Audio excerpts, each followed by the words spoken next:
ونستهديه ونسترشده ونعوذ بالله من شرور أنفسنا ومن سيئات أعمالنا من يهد الله فلا مضل له ومن يضلل فلا هادي له وأشهد أن لا إله إلا الله وحده لا شريك له وأن سيدنا محمدا عبده ورسوله اللهم صل وسلم وبارك على محمد وآل محمد كما صليت وسلمت وباركت على سيدنا إبراهيم وعلى آل إبراهيم في العالمين إنك حميد مجيد أما بعد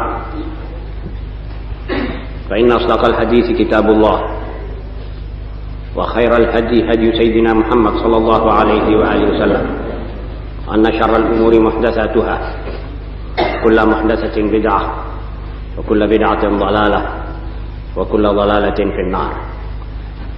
Ma'asyiral muslimin rahimakumullah. Sebelum saya mulai membacakan diktat yang ada di tangan saudara, maka perlu saya ingatkan dan minta perhatian saudara-saudara bahwa malam ini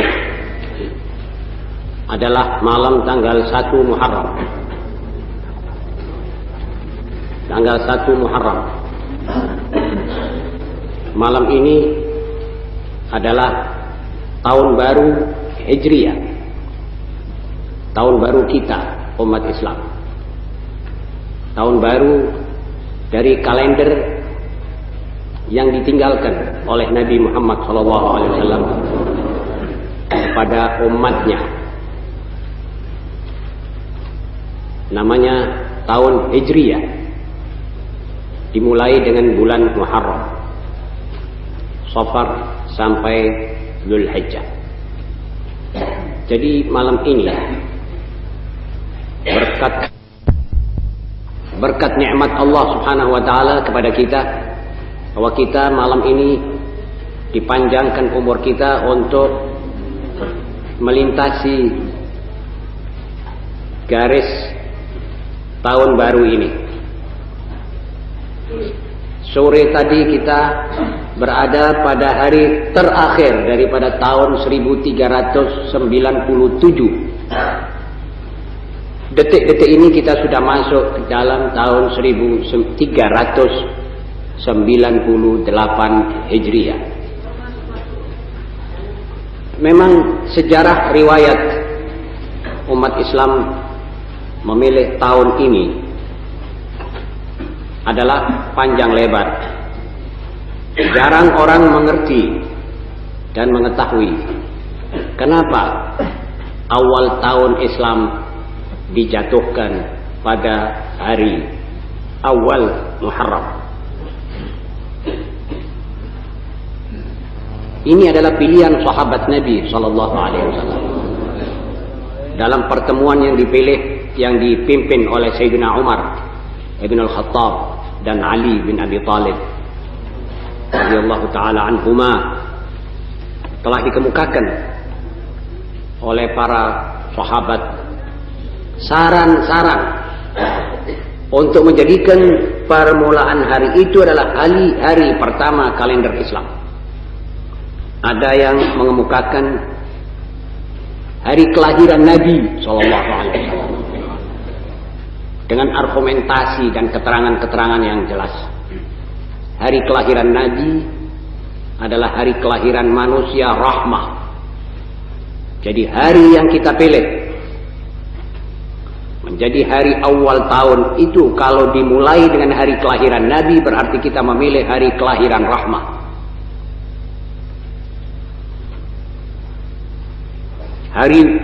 Ada lagi yang mengatakan bukan itu. Kita usulkan saja menjadi hari diutusnya Nabi. Jadi hari di mana ayat pertama turun di Gua Hira yang bunyinya Iqra bismi rabbikal ladzi khalaq khalaqal insana min 'alaq. Artinya, bacalah olehmu ya Muhammad dengan nama Tuhanmu yang mencipta. Di mana itu waktu dunia mulai melihat kembali cahaya nur daripada Allah itu setelah diliputi oleh suasana gelap gulitanya syirik beratus-ratus tahun, tetapi itu juga tidak mendapat persetujuan para sahabat. Jadi hari lahirnya tertolak, hari diutusnya dia menjadi nabi juga ditolak. Sekarang saran yang ketiga, bagaimana kalau peperangan Badar dijadikan permulaan tahun Islam? Peperangan Badar adalah hari pemisah antara hak dan batil, di mana hak menang secara mutlak, kaum kafir berantakan dewasa itu. Bagaimana kalau hari itu kita jadikan hari awal tahun Islam? Sahabat juga tidak tertarik pada itu. Lalu ada usul, yaitu pembukaan kota Mekah dijadikannya hari awal tahun Islam. Idza jaa nasrullahi wal fath, fatah Mekah, di mana Islam itu waktu tegak kembali setelah menjadi buronan 8 tahun sebelumnya. Jadi 13 tahun di Madinah, Islam ini menjadi buronan kaum kafir. Kaum kafir itu waktu terjangkit demam perang, mengejar Nabi, akan membunuhnya di Mekah supaya dakwahnya terbunuh, tapi tidak berhasil. Nabi hijrah. Sekarang dikejar di Madinah, tidak berhasil. Dan banyak lagi usul-usul yang diketengahkan oleh para sahabat, dibicarakan, diulas, dibahas. Tetapi persetujuan mereka akhirnya betul-betul tepat pada hari hijrahnya Nabi itu dijadikan awal tahun Islam. Hijrah Rasulullah sallallahu alaihi wasallam mempunyai arti yang besar. Mempunyai arti yang besar dalam sejarah Islam ini. Sebab dua faktor. Yang pertama, hari itu adalah hari menyimpulkan dakwah Islam dan misinya. Kedua, hari itu hari yang menyimpulkan sejarah dan kelakuan serta wataknya Islam itu. Sebab asal kata hijrah dari hajar, dari meninggalkan. Ya betul, asal mulanya meninggalkan kota Mekah, mencari tempat yang aman dan papan yang subur untuk perjuangan Islam. Tetapi pada hakikatnya yang tersirat di balik hijrah itu adalah hijrah dari segala macam syirik, segala macam penyembahan arca, dan segala macam adat istiadat warisan jahiliyah, untuk pergi ke tempat yang bebas dari segala-galanya itu. Hijrah berarti kata pemutusan hubungan.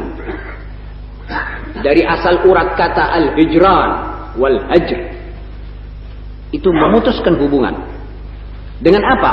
Dengan serba kepercayaan-kepercayaan sesat, akidah-akidah dhalalah, cara-cara hidupnya jahiliyah, norma dan kelakuannya orang-orang jahiliyah, adat istiadatnya, dan segala gambaran jahiliyah tentang hidup di dunia dan apa yang sesudah kita mati, itu ditinggalkan, dibuang, dijebol sama sekali. Itu semuanya sesuai dengan firman Allah Subhanahu wa taala, "Warrujza fahjur", dalam surat Al-Muddatsir yang awalnya ya ayyuhal muddatsir qum fa'anzir wa rabbaka fakabbir wa thiyabaka fatahhir warrujza fahjur. Tinggalkanlah segala macam yang tidak senonoh dan tidak pantas. Agungkan Tuhanmu, wahai manusia yang berselimut. Ya ayyuhal muddatsir qum fa'anzir. Bangunlah engkau untuk menyerukan kebaikan. dan menyerukan kalimat hak ila akhir. Ma'asyiral muslimin, hijrah juga berarti kata penjebolan. Ya. Dan yang paling paling beratnya kewajiban kita adalah meninggalkan segala yang melekat pada diri kita dari segala kebiasaan, adat-adat warisan, dan khususnya yang menyangkut syahwat dan emosi. Kebiasaan-kebiasaan mengenai syahwat dan emosi kita mesti bisa meninggalkan sama sekali. Dan segala nista jahiliyah itu. Kaum yang beriman di bawah pimpinan Nabi SAW telah mulai mengerjakan itu dan beres. Mereka sudah bisa berhijrah. Al-muhajiru man hajara ma nahallahu an. Orang muhajir itu sekarang tidak ada seperti Nabi SAW hijrah. La hijrata ba'dal fath. Tidak ada hijrah sesudah Fatah Makkah. Tetapi yang ada jihad dan niat. Perjuangan dan niat untuk berjuang sebenar-benarnya. Dan orang yang dikatakan muhajir adalah orang yang bisa meninggalkan segala yang tidak baik. Mereka hijrah meninggalkan syirik dan penyembahan berhala. Mereka hijrah meninggalkan hidup yang penuh dengan mungkarat. Mereka hijrah dari segala bentuk keakuan dan individualisme. Dengan mudah mereka membentuk masyarakat yang homogen, kompak. Uangnya dibelanjakan tidak sambat di dalam jalan Allah. Hidup yang tidak ada sama sekali relaksisme atau santaisme seperti kebudayaan sekarang ini. Hidup serius, manusia bersama. Tidak ada orang yang lebih mulia dari orang kecuali dengan takwa. Karena apa bisa membentuk masyarakat seperti itu? Karena sudah bisa hijrah dari segala mungkarat. Mereka hijrah dari segala kebiasaan taklid buta kepada adat istiadat yang tidak cocok dengan ajaran Allah dan Rasulullah SAW. Ma'asyiral muslimin, inilah kesimpulan secara ringkas arti hijrah. Sekarang umatnya yang ditinggalkan ini kebetulan hidup di tengah-tengah jahiliyah lagi. Persis seperti itu, bahkan lebih modern dan lebih kuat, lebih fanatik, lebih gigih, lebih keras kepala jahiliyah sekarang ini. Saudara kadang-kadang menegur seorang muslim, menegurnya karena salah, sudah saling menjadi musuh. Muslim ditegur karena dia kecipratan tabiat jahiliyah. Marah kalau ditegur. Abu Jahal marah dikatakan, Abu Jahal, akui bahwa kamu ini adalah hamba. Marah. Merasa dia tersinggung perasaannya. Apa ada Tuhan ya Muhammad selain berhala-berhala ini? Kata Muhammad, itu bukan Tuhan itu. Itu bikinan tanganmu. Itu tidak mendengar, tidak. Nanti dalam diktat ini juga ada tersinggung hal ini. Marah Quraisy karena mentalitasnya jahiliyah begitu. Jadi kita sekarang hampir 100% kembali kepada suasana jahiliyah. Lantas apa yang harus kita kerjakan? Apa kita sudah mengetahui apa yang harus kita kerjakan? Yang harus kita kerjakan di dalam suasana jahiliyah yang kedua dan mudah-mudahan terakhir ini, sebab habis ini akan turun Isa, akan lahir Mahdi. Apakah sudah tahu kita apa yang mesti kita kerjakan di zaman seperti sekarang ini? Kalau belum, ketahuilah wahai saudara-saudara kaum muslimin bahwa pertama-tama kita mesti hijrah.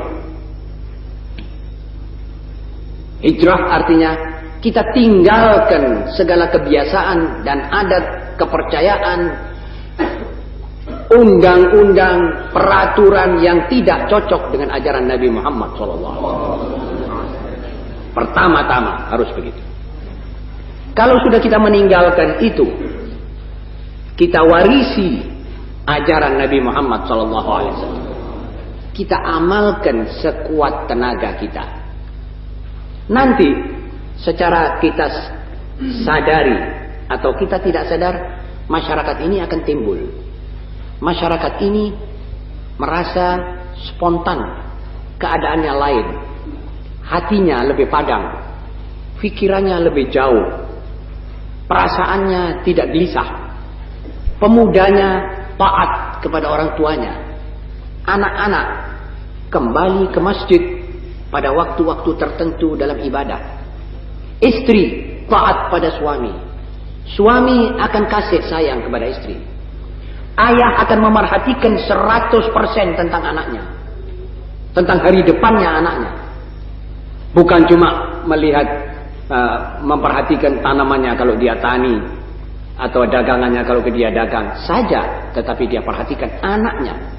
Justru ini modal yang paling besar dan paling berat, risikonya maupun untungnya. Kalau rugi bisa bangkrut, kalau untung bisa maut. Kalau punya anak soleh, nanti kita akan memperhatikan kita punya anak. Kita akan memperhatikan soal rumah tangga. Kita punya anak-anak perempuan, remaja, tahu malu. Kembali dia didatangi oleh malunya. Sebab kita sudah sama-sama hijrah dari segala yang tidak cocok. Hijrah dari adat istiadat kaum jahiliyah sekarang. Bukan jahiliyah dulu. Jahiliyah dulu sudah tutup riwayat. Berkat pimpinan Sayyiduna Muhammad SAW. Tapi sekarang karena iblis dan setan serta pengikut-pengikut setan lama tidak mendapatkan tandingan, tidak ada tantangan, dia sekarang mendasarkan lagi dasar jahiliyah yang kedua, dibentangkan lagi di dalam dunia ini, dan dia dapat pasaran yang hebat. Pasaran ini kuat sehingga Al-Quran, sehingga sholat, sehingga masalah sujud, masjid, sejadah sudah tidak mendapat harga pasaran menurut yang semestinya. Orang melihat itu di bawah harga pasarnya.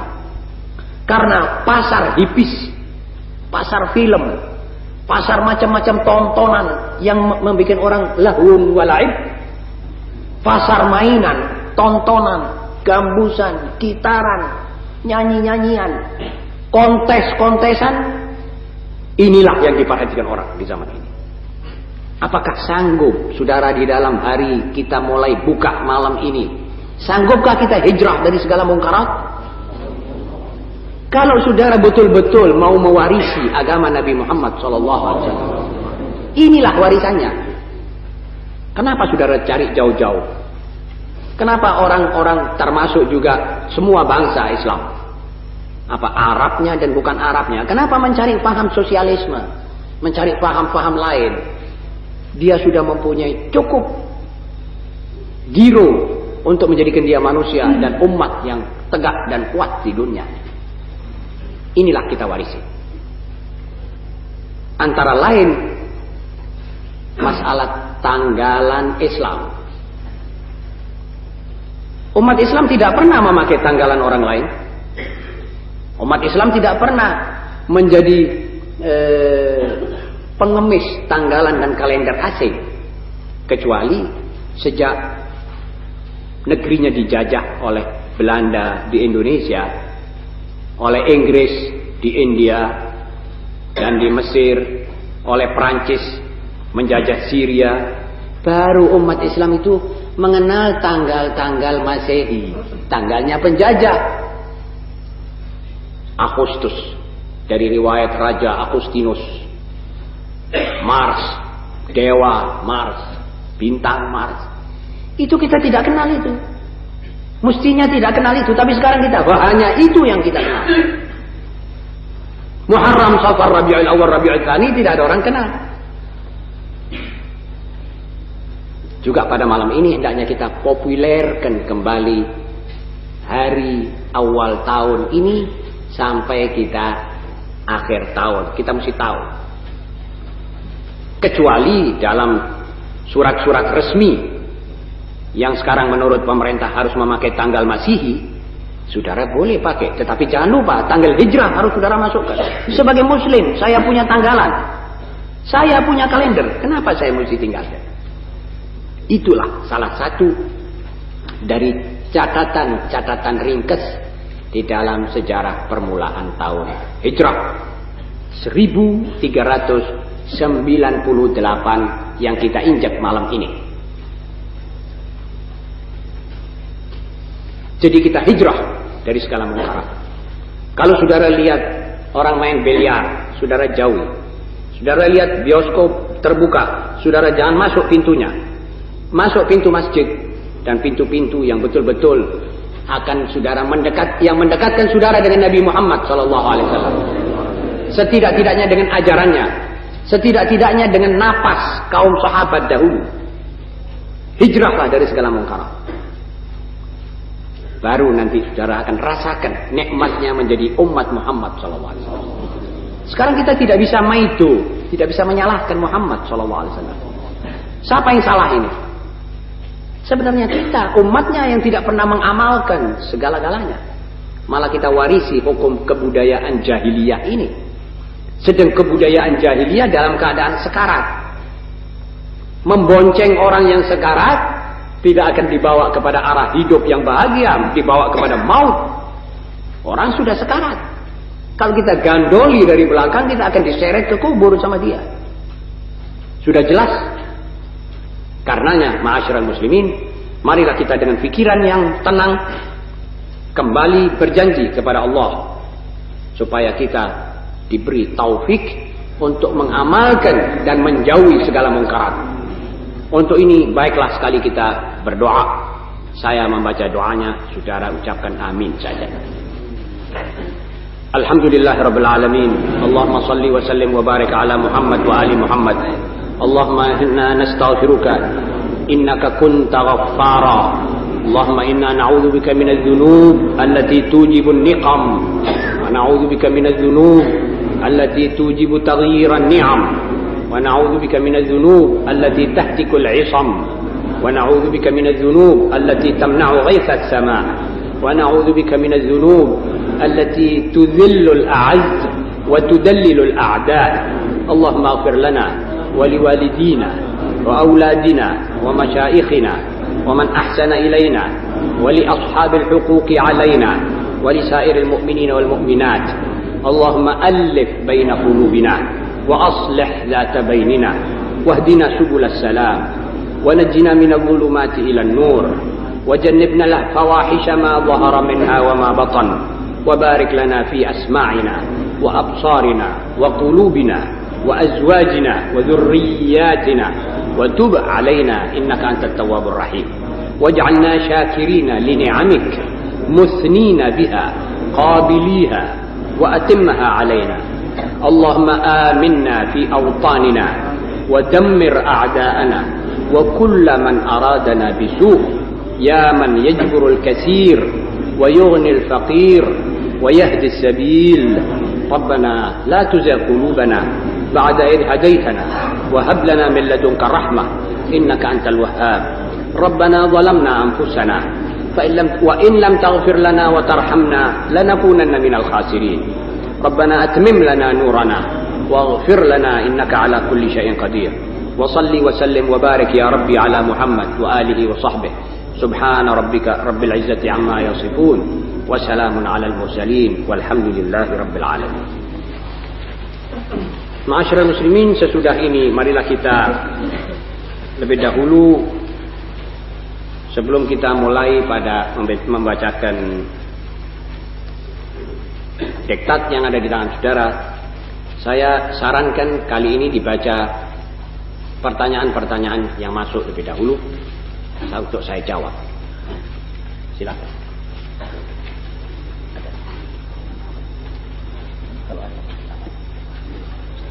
Silakan.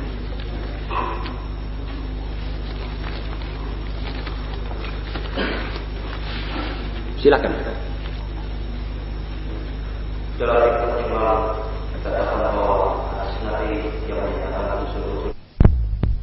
Allah Subhanahu wa taala berfirman,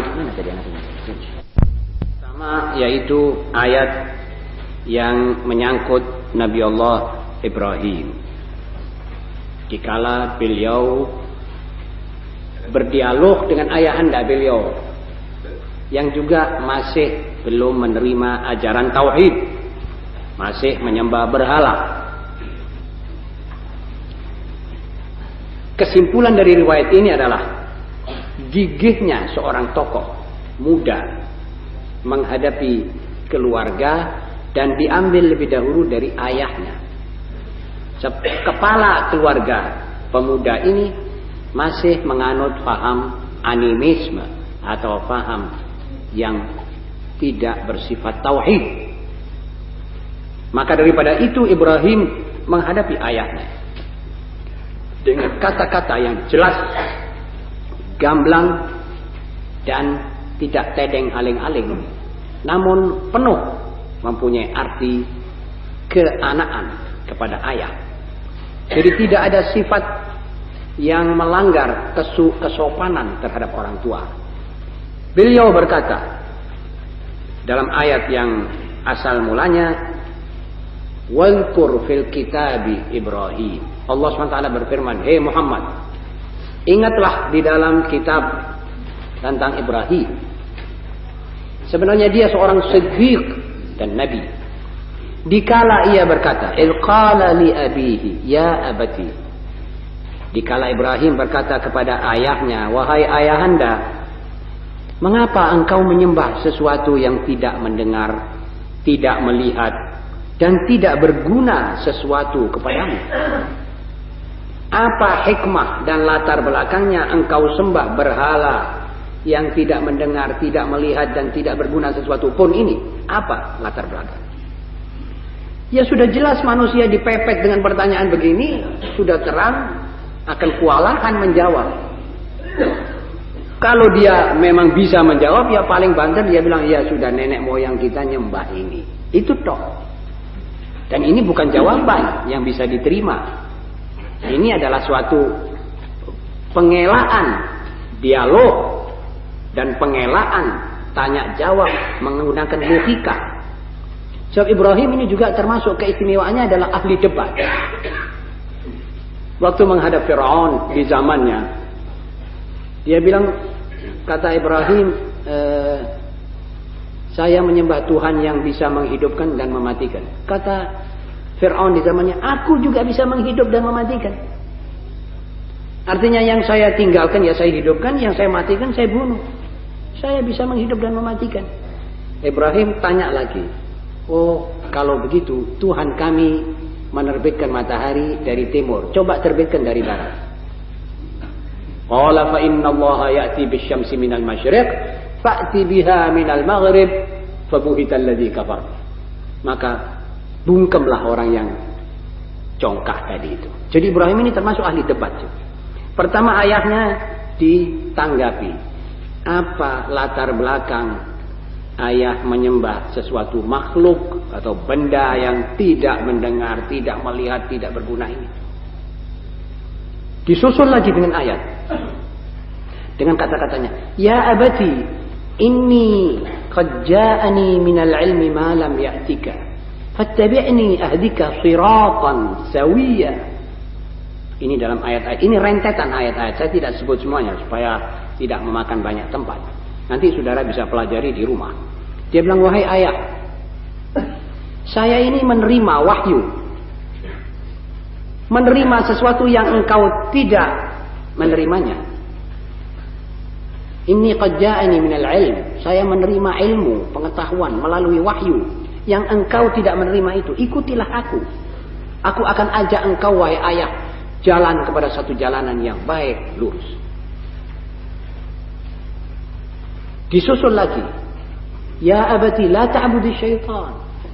Inna syaitana kana lil rahmani 'asiya." Ya abati, wahai ayah, jangan menyembah setan. Menyembah setan tidak langsung, setan menyuruh menyembah arca.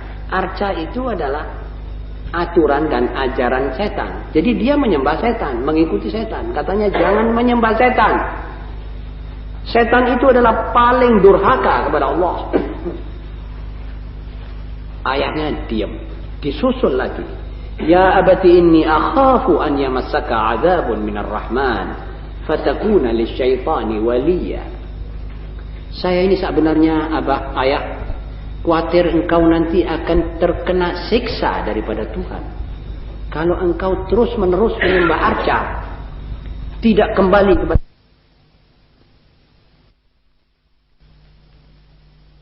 walimu, dan kau walinya setan, buyar semua. Kau tidak dapat apa-apa. Ibrahim ayahnya sesudah mendengar ini, baru dia mulai menjawab. Tapi sebetulnya bukan jawaban to the point, bukan mengenai sasaran, tapi dia akan menggunakan pengaruhnya sebagai ayah. Dia bilang, Araghibun, qala araghibun anta an alihati ya Ibrahim, la illam tantahi la arjumannak wahjurni maliya. Apakah engkau sudah mulai mau berpisah dengan aku ya Ibrahim? Apakah engkau mau memisahkan diri daripada Tuhanku, arca ini, berhala ini? Nanti engkau akan ku siksa, akan aku pukul. Maka fahjurni maliya, tinggalkan. Kembali kita kepada hijrah. Uhjurni, tinggalkanlah aku dalam keadaan utuh, selamat seperti begini, sebelum aku rusakkan kau punya badan nanti. Artinya satu waktu engkau nanti akan kena pukulan daripada aku atau macam-macam, nanti engkau tidak utuh begini. Itu kata-kata seorang ayah dengan penuh emosi, tetapi pikirannya tidak bergerak, sebab dia tidak bisa mendebat tadi itu. Ada 5 ayat, 5 kalimat susul menyusul Ibrahim memberikan. Jangan menyembah setan, jangan menyembah sesuatu yang tidak mendengar, tidak melihat dan sebagainya. Jangan menjadi kawannya setan, jangan begini, jangan begini. Akhirnya ayahnya cuma keluar kata-kata pendek, penuh ancaman, penuh emosi. Ibrahim diam. Kesimpulannya di sini adalah seorang pemuda seharusnya pertama-tama di rumah tangganya dia bisa juga membantu menstabilkan rumah tangga di bidang akhlak, di bidang keimanan, sehingga dia bersama keluarga sudah seia sekata di dalam tauhid, seia sekata di dalam adat istiadat yang baik. Jadi jangan ada seorang ibu atau ayah mengatakan kepada anaknya, kalau kamu ini pakai cewek, kamu kelihatan tua, jalanlah kamu dengan rok saja. Pikiran asosiasi keliru daripada seorang ibu atau seorang ayah, itu mestinya mendapat seorang pemuda atau pemudi yang waras, yang nukhter, untuk mengatakan tidak betul ini hal. Ibu harus sadar bahwa ini adalah larangan Allah. Jadi seia sekata satu rumah ini. Sebab musibahnya musibah kalau satu keluarga berdasarkan 2 akidah. Kalau tidak sama dalam akidah, apalagi pangkal dan pokok-pokok akidah seperti tauhid dan lain-lainnya. Kalau ada perlainan pendapat tentang hal ini, itu keluarga tidak bisa stabil, tidak bisa aman, tidak bisa rukun. Dan sekarang ini juga banyak kelihatan keluarga yang tidak sepaham, ayah dengan ibu dengan istrinya tidak sepaham tentang pendidikan anak. Ini perlu ada seorang tengah yang bisa mengatur bagaimana cara itu supaya bisa stabil. Begitulah ayat yang pertama yang termasuk dalam surat Maryam ayat ke-42. Kemudian yang kedua, yang ke-11, wa nada Nuhun rabbahu faqala rabbi inna ibni min ahli wa inna wa'dakal haqq. Tadi anak kepada ayah, sekarang ayah memikirkan tentang anaknya. Ayah sudah cukup memberikan penjelasan kepada anak, tapi anak tetap membangkang dan tidak mau menurut ayahnya. Terjadilah suatu kemungkinan musibah yang dekat menghampiri anaknya. Maka Nabi Nuh mendoa, ya Allah, ya Tuhan,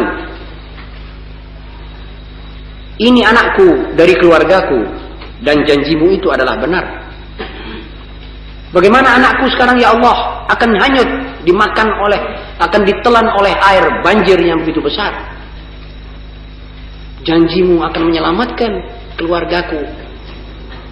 Allah menjawab, dan ini juga dalam rentetan ayat-ayatnya, Nuh berkata, wa nada Nuhun rabbahu faqala rabbi inna ibni min ahli wa inna wa'dakal haqq wa anta ahkamul hakimin.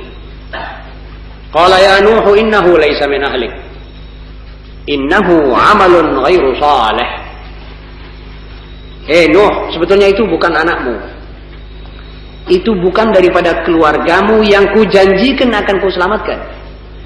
Bukan dari keluargamu, bukan penolakan dia dari keluarganya karena ibunya berbuat serong, tidak. Memang anak Nuh. Sebab istri-istri para nabi juga tidak sampai melakukan serong. Tetapi Allah berfirman, ini anakmu, bukan keluargamu yang kujanjikan akan kuselamatkan. Sebab aku menjanjikan untuk menyelamatkan keluargamu yang beriman, yang mengikuti engkau. Tapi yang tidak mengikuti, aku masukkan dia kepada golongan yang mesti binasa dalam taufan besar ini. Fala tas'alni ma laysa laka bihi ilm. Jangan mendoa, jangan memohon apa yang kau tidak mengerti asal mulanya.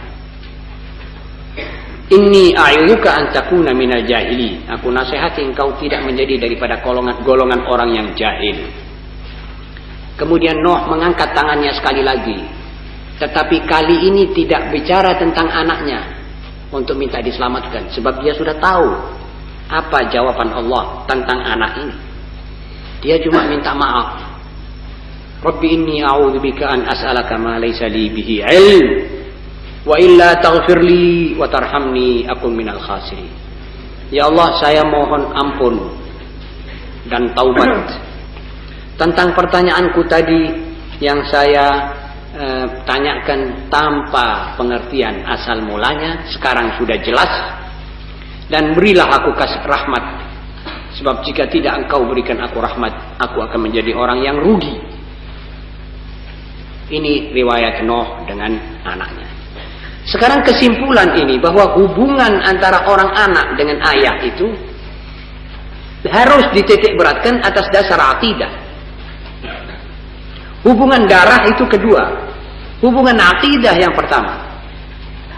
Sebab anak sendiri kalau kafir, itu anak sudah lepas dari segala ikatan kekeluargaan.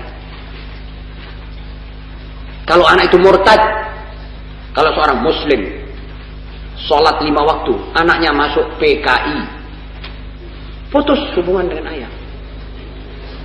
Sebab itu anak sudah di luar line, di luar garis. Kalau ayahnya mati, ini anak tidak dapat pusaka. Kalau anaknya kaya, juga ayahnya tidak mendapat pusakanya. Jadi putus hubungan kekeluargaan karena akidah. Karena itu, ayah dengan anak harus lebih dahulu mengatur bagaimana imannya anak ini, bagaimana akidahnya anak ini. Sebelum itu anak dewasa, sebelum itu anak baligh, ayah harus bisa mengatur anaknya ini, sehingga anak itu sudah betul-betul merupakan anaknya, betul-betul tidak akan berpisah, tidak berpisah di dunia dan tidak berpisah di akhirat. Kalau salah seorang antara dua ini pindah dulu, artinya mati dulu, maka perpisahan tidak terjadi apa-apa, tidak ada perpisahan. Kalau saya meninggal, maka anak saya yang saya didik baik misalnya bisa mendoakan saya, Rabbighfirli wa liwalidayya, Rabbighfirli wa liwalidayya, itu terus. Jadi saya tidak berpisah dengan dia. Dia masih terus mengirim kepada saya. Tidak ada perpisahan.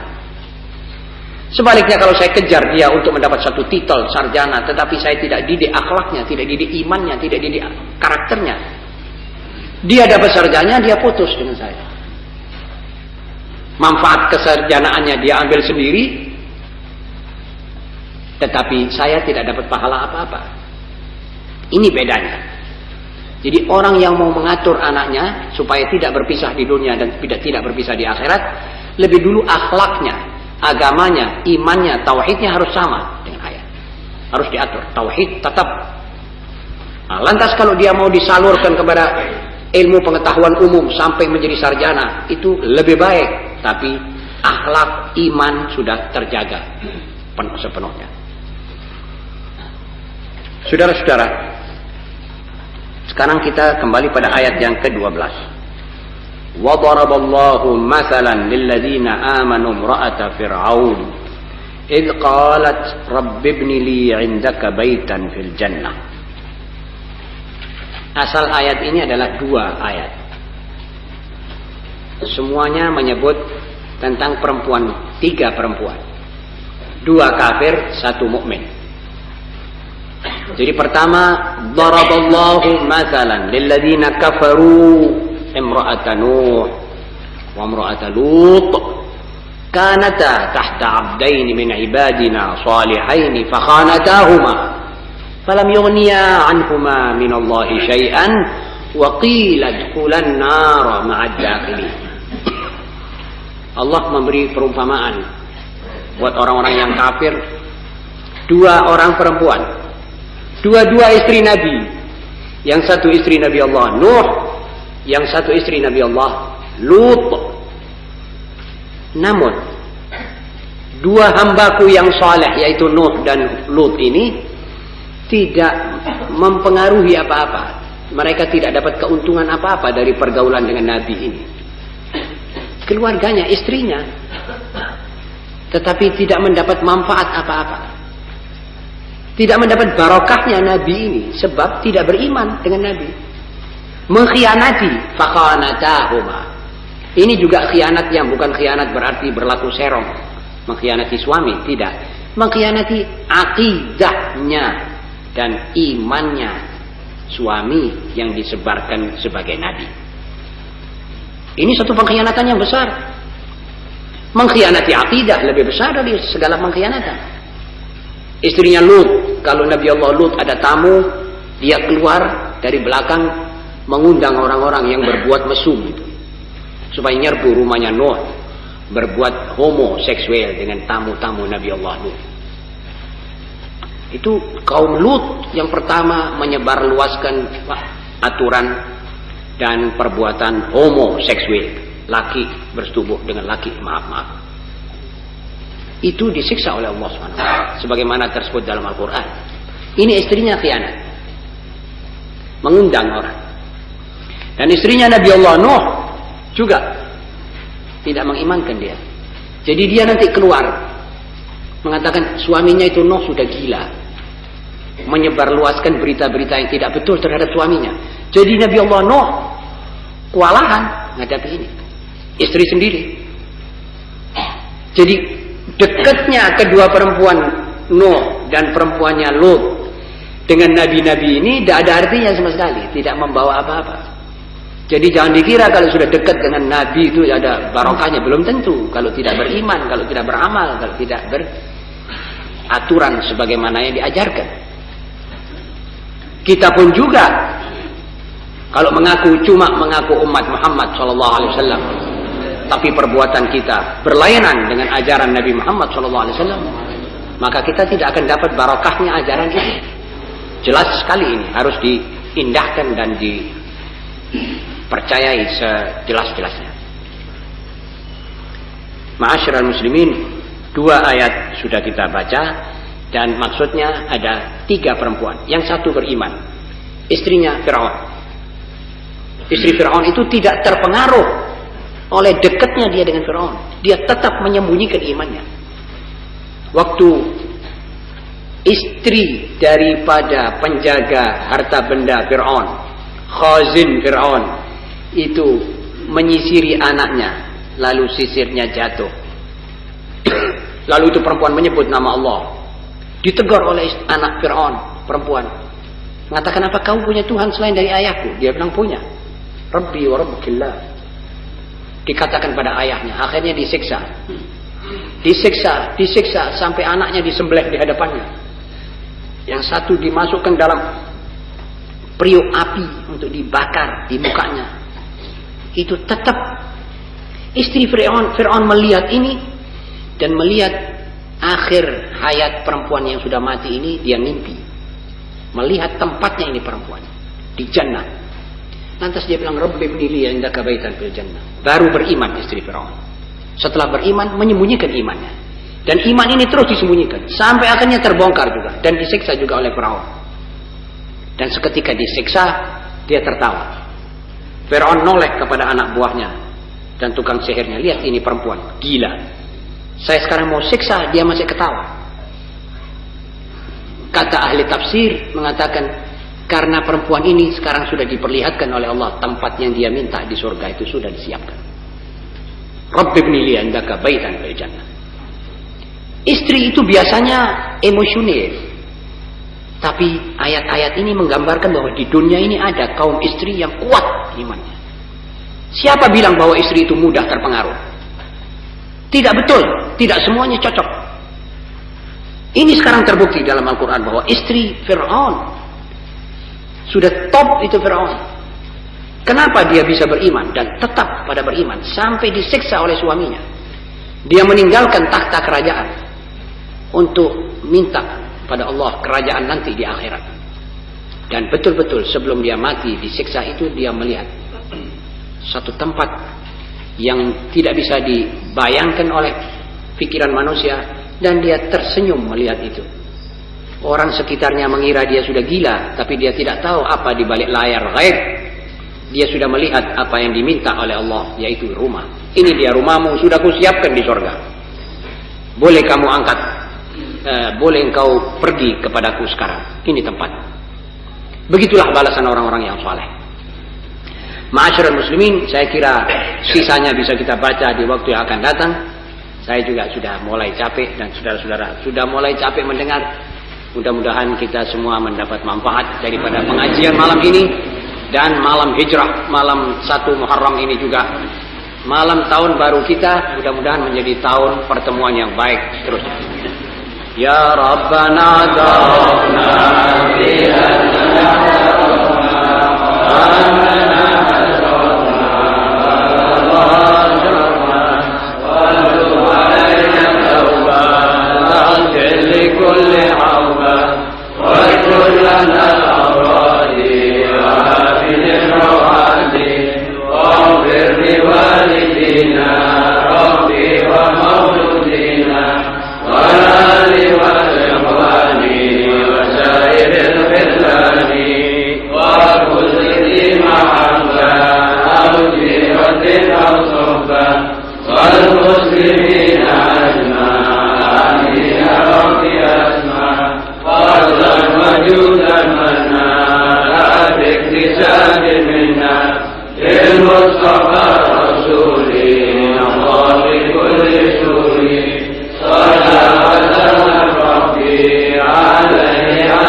Subhanakallahumma wa bihamdika